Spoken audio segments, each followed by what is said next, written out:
Hi! In this lesson, you will learn about unsupervised learning. So far, we looked at supervised machine learning. As a reminder, supervised learning is when a computer develops a model based on training data. The computer takes the data, splits it into training and testing, and then uses an algorithm to find patterns, such as line of best fit. The supervised learning algorithm can then use the line of best fit to make predictions on future events or outcomes. Unsupervised learning is when algorithms are not given a set of training data. Instead, the algorithm groups data and finds patterns on their own. They are fed a bunch of data and determine the relationship in the data without needing any other input. Clustering is a common unsupervised learning technique that takes a data set and divides it into subgroups or clusters based on similarities. This technique is a type of unsupervised learning because there is no set truth or ground truth to compare the output of the algorithm to. The goal of clustering is for the computer to investigate the structure of the data and break it down into subgroups. Clustering is used by a wide range of organizations and industries to organize and analyze data. While the purpose may be different, the process generally is the same. First, collect the data. Then, a clustering algorithm separates the data into groups. Based on each group or category, companies can predict specific group behaviors or develop differentiated plans based on each group. Some specific places you'll find clustering are recommendation engines. Recommendation engines use clustering to recommend specific music or music based on previous behaviors. Market segmentation uses clustering to separate customers into groups, enabling companies to target each group in a unique way. For example, if you're a shoe company, you probably want to know which group of customers are going to buy house shoes and which group are going to buy running shoes. This will help you target your ads in messaging. You can also see clustering in action in social media apps when they suggest people you might know based on specific clusters you fall into. There are a few different types of clustering, but we're going to focus on Centroid Clustering. This is a type of clustering that determines the similarity of data points based on their closeness to the centroid, or center of a cluster. K-means is a very popular clustering algorithm. This algorithm is an iterative algorithm that uses an expectation maximization approach to separate the data into clusters. Those are a lot of big words, so let's break this down into a super small example. The K-means algorithm starts with a human specifying the number of clusters. This part is important because it requires a human to know the dataset well enough to predict the best number of clusters. How do we determine the number of clusters? For simple datasets, we might be able to use scatterplot to determine the number of clusters. We can also determine the number of clusters if we're already familiar with the dataset. However, most of the time, the dataset is very complex, and we need a computer's help to determine the number of clusters. We can get a feel for the number of clusters by using the elbow method. The elbow method is an iterative process that calculates the impact that different k-values have on the structure of the data. While we won't get into the math or programming behind this method, know that when you plot the output, the number of clusters is at the elbow, or when the curve begins to flatten out. For this simple example, let's just set k to 2. Then, the algorithm will randomly assign each data point into a cluster. This is called E-step, or expectation step.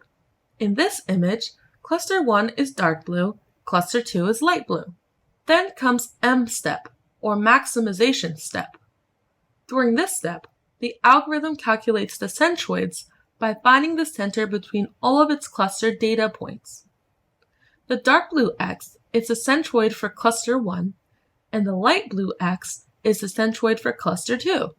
Back to the E step, where we assign data points. Now that we have two centroids, we can reassign the data so that each data is assigned to the closest centroid. Continuing with the M step, we calculate the centroids so that they're in the middle of the cluster. The K-means algorithm will then repeat the E-step and M-step loop until there are no more possible improvements. Just as we use Sklearn for supervised learning models, we can use it for unsupervised learning models by using the cluster module. We'll also import the standard scalar since we'll need to standardize the data.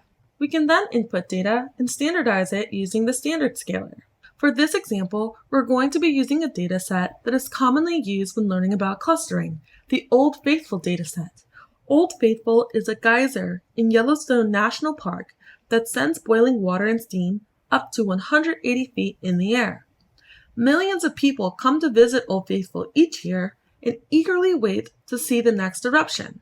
With this amount of anticipation, it's helpful to be able to predict when the next eruption will occur. It turns out that there is an interesting relationship between the length of the eruption and the time before the next eruption. Let's continue with the Sklearn's k-means algorithm to see what we can find. Now that we have our data, we can apply the k-means algorithm. As a reminder, we have to determine the number of clusters.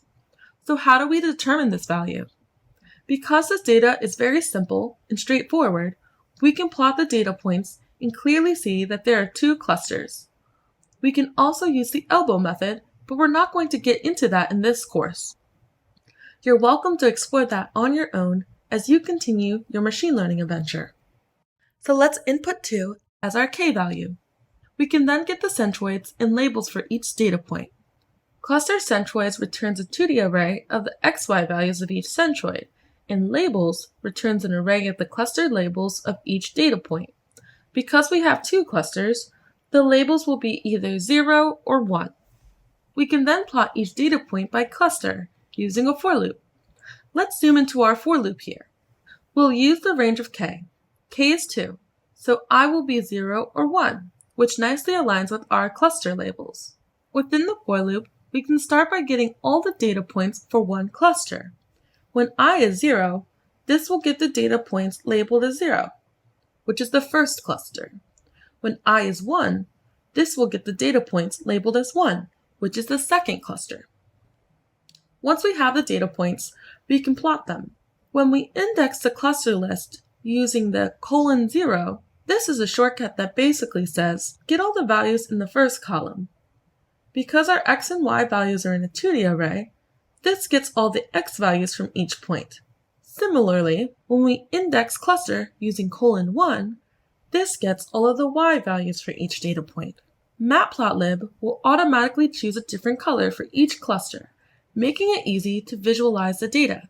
And then we can plot the centroid to see the center of each cluster. We can assign a specific marker with x and a color as red. And when we run our program, it looks like this. We can easily see how the k-means algorithm broke the data into 2 clusters, based on the data points relationship to each centroid. Remember, the data is standardized, so the values are different than the initial values. However, we can see an important relationship here. The longer the eruption time, the more longer the time between eruptions. This can be helpful for predicting when the next eruption will take place. The k-means algorithm works really well for spherical data clusters, but struggles with more complex geometrical shapes. As you can see in these graphs, the k-means algorithm is not able to pick out the unique data shapes. The left graph shows a moon-shaped data shape. Instead of seeing the top moon and bottom moon as clusters, the k-means algorithm identifies a spherical cluster. You can see a similar issue with the circles graph on the right. The k-means algorithm isn't able to identify the inner and outer circle structure of the data. Now it's your turn to explore some examples of unsupervised machine learning.